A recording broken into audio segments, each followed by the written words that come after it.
মণ্ডলীর লোকদের কিসে সব থেকে স্ট্রং হতে বলেছে? সুসমাচারে।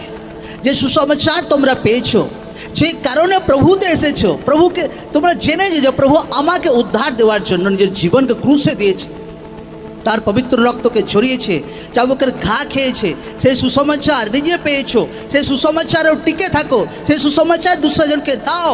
এইটাই হচ্ছে প্রভুতে অরিজিনাল লাইফ। আমেন। কারণ অরিজিনাল লাইফ যেন ব্লেসিংয়ে যেন না হয়।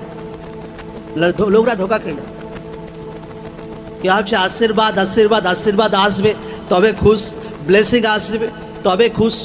নো, ব্লেসিং তো আপনা আপ আসবে। ঈশ্বরের বাক্য বলছে আগে আমার রাজ্য আর ধার্মিকতার বিষয়ে খোঁজ করো, তো দুনিয়ার সারে বসো আপনা আপ তোমার পিছু পিছু দৌড়াবে একদম।